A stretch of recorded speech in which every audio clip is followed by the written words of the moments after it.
له مسکاله تر دې حاله 22مه برخه. سبا راشه په خیر خو پام کوه چې د نارینه‌وو په مراسمو کې ګډون ونه کړې. پښتون او چراغ دې دواړه پیژني چې کوم جنجال را پېښ نه شي. چې راورسېدې که موقع وه د انګړ په منځ کې ودرېږم تا به له کوڅې ووینم چې په کوڅې کې تېر شي زما روح به تازه شي جان مې. ګوره حتما راشي خیر دی سمه د زندګي مې. سهار درځم ژوند مې.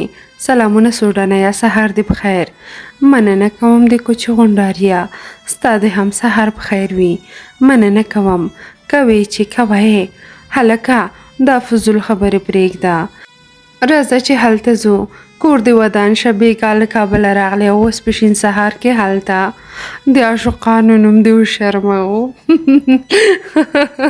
دلته څو دانې ښېګانې ورکړي.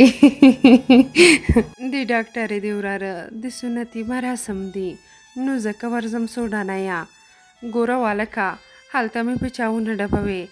نه ته راځه څوک په چا څه کار لري. پوره 1000 افغانۍ به راکوې د 400 به تیلو اچوم او نورې به په کور کې ورکړم. زه ګوره د ډمیزو حرکت وکړه.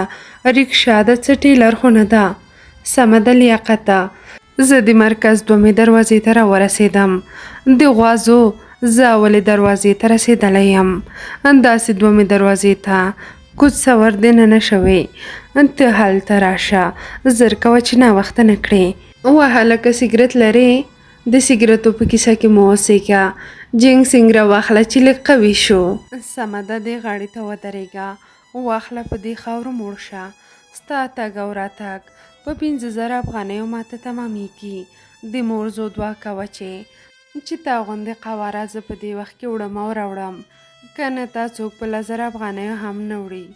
ها ها ها ډېر دې نه سړي زوی ښه.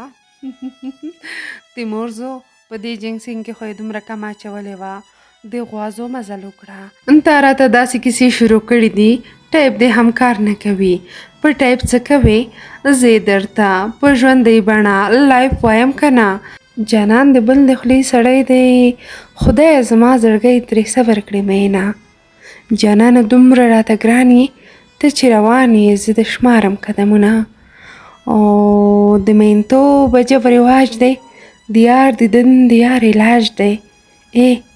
نن که دا ستا د ځوانۍ راج دی سبا به نه وي ستا ځواني زما سوالونه. د مرزو اوس خو به مې منې او که نه. لیاقته کورې لري دا او که نږدې وریژې مریژې به ترې وخورو. غوښه هم ورسره اوسېږي. واو ډېره مزه به وکړي که نه. ها ها ها راځه غوښه مخه نشته. یوازې په لاره تېرېږو او بېرته راګرځو. دا نو څه شي شو یاره پاسه مړه بیخي رخشن دی اچولی ده. هلکه دا انجونې وګورې انجونې راځه دا به د ډاکټرې مېلمنې وي. دا نو څه بلاګانې دي. د افریقایي ځنګل زرڅنګه به ډېره پرېښه وي. سوډانیا مخته دې وګوره. سوډانیا مخته دې وګوره. کومه خوا هغه مخامخ وګوره د غونډۍ له لوري چې ښکته راښکته کېږي. په خدای دې مورزو دا زیړ ګنډې افغاني چې اچولې دي. واو ډېر عجیب شی نه ده. په خدای بچیش ما ته لکه چې خدای پاک دې وړانګې بدل راکړ. د مورزو وړانګه دا خو به وړانګه نه وي. لیاقته سم ورته وګوره چې بیا یې پاڼې ته ووایې چې دا ګوره پردی نه شي. الله په خدای دا خو د ډاکټرې دوی کور ته ننوتې. دا ښځې ټولې ورغلې. موبایل ته یې ځواب را نه کړ.